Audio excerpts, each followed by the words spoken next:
Thank you and good morning, and thank you for the nice evening in Lund yesterday.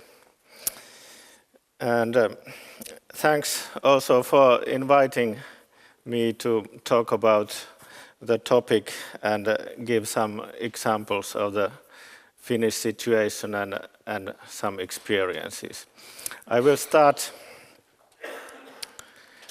with some slides of the situation in Finland and then some policy things. But the plan is to go these slides very quickly, so in the end I have a couple of examples and experiences. So at the moment there are more than 200,000 foreign citizens in Finland. The population is about 5.5 million, and most of the people from abroad comes from the neighboring country, and here you can find some figures where the largest groups come from according to nationality, country of birth or mother tongue. And then there were allowed over or almost 21,000 resident permits last year. And then there are some focus areas of our present government program. For instance, they will encourage open debate about migration policy, but racism is not tolerated. And immigrants will enhance our innovation capacity and increase our know-how by bringing their cultural strengths to Finnish society. For instance, that kind of things are written in the government's program.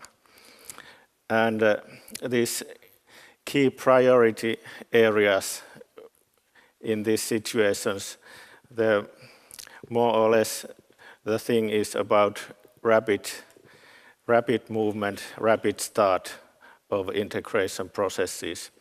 And of course, it is important to ensure access to the integration training and securing resources for that. And there are that kind of measures, for instance, that there could be half-day language training, perhaps half-day voluntary workplace training, self-guided homework. These are the targets we would like to have. And of course, it is very important to speed the path to the labor market, and there are some pilot projects going on which combine language and vocational training, for instance. And the fifth priority, I think it is very important to ensure educational path and safe environment for unaccompanied minors, children without parents or guardians, and their number increased last year very much. I think it was 15 times more than the year before. And here are some kind of or picture of the policies, how we want to move on with the services.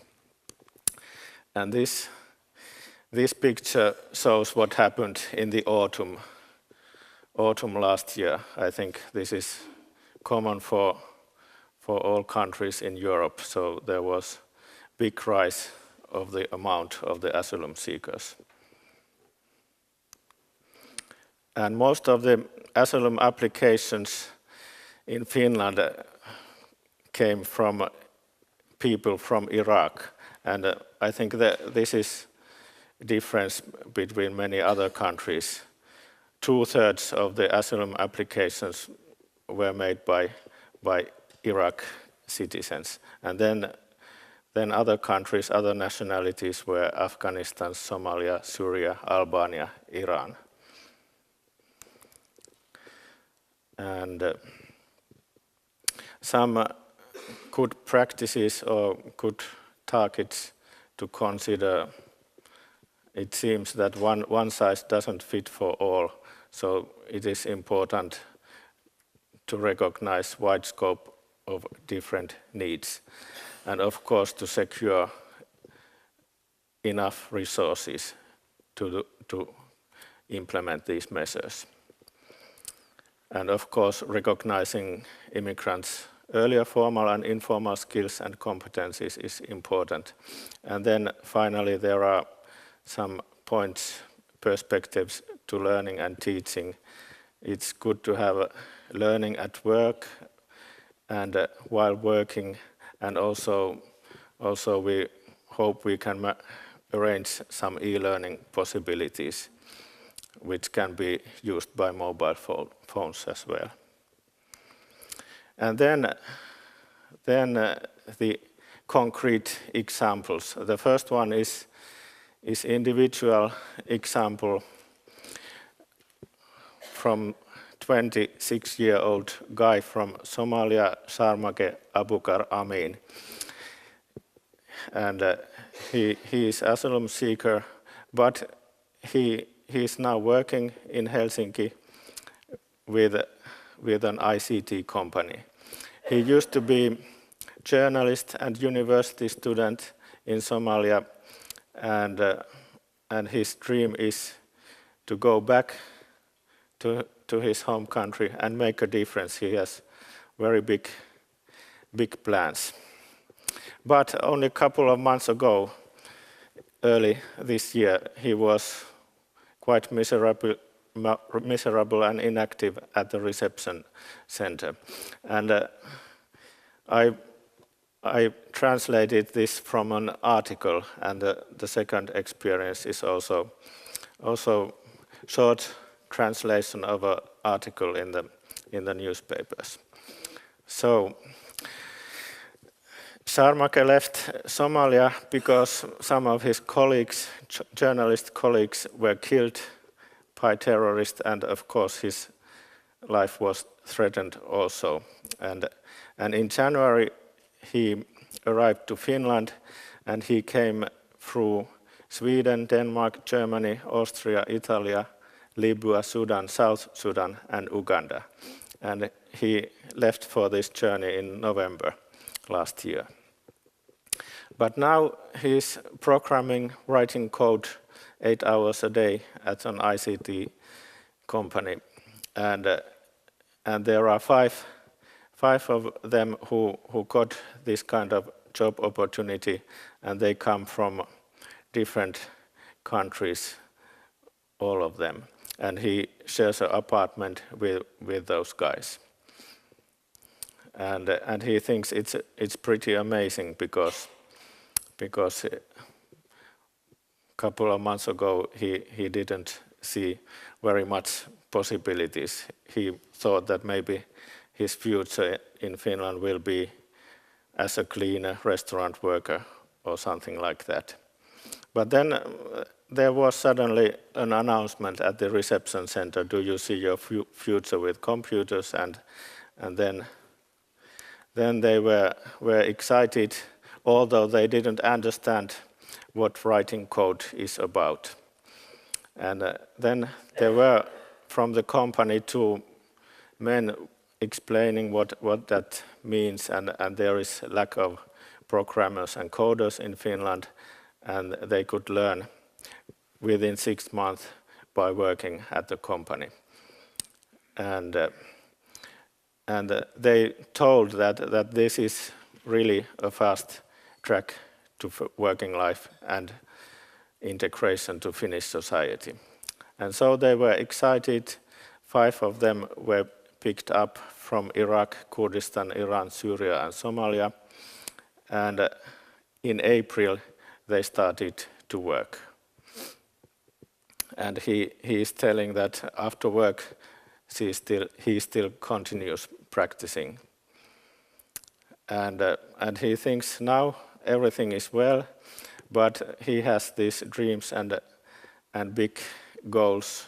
So he wants to go back to Somalia and even apply to Somalian parliament in order to stop terrorism and make a change in the country. And he thinks that he can get Finnish citizenships before next elections in Somalia by 2020, and then he hopes he could go back and make a change there. So here he is. And then the second experience is about how to beat bureaucracy, for instance. And this is about workers' cooperatives at one reception center. And this could be a solution for many problems which deal with asylum seekers' employment. And many refugees, asylum seekers think, of course, that if they could get a job, then they can best be integrated to the society. And in workers' cooperative, it is possible to pay small salary in cash. And normally, employers don't do this. And it is, of course, difficult for many asylum seekers because if they don't have security numbers, IDs and so on, so they cannot open bank account.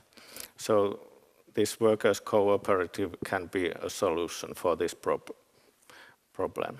And it's also easy to order work performances from these cooperatives, and employer only pays the bill with value-added tax, and then according to their own rules, part of the income will be paid to those workers, asylum seekers, and part goes to cooperative to be used for the common good.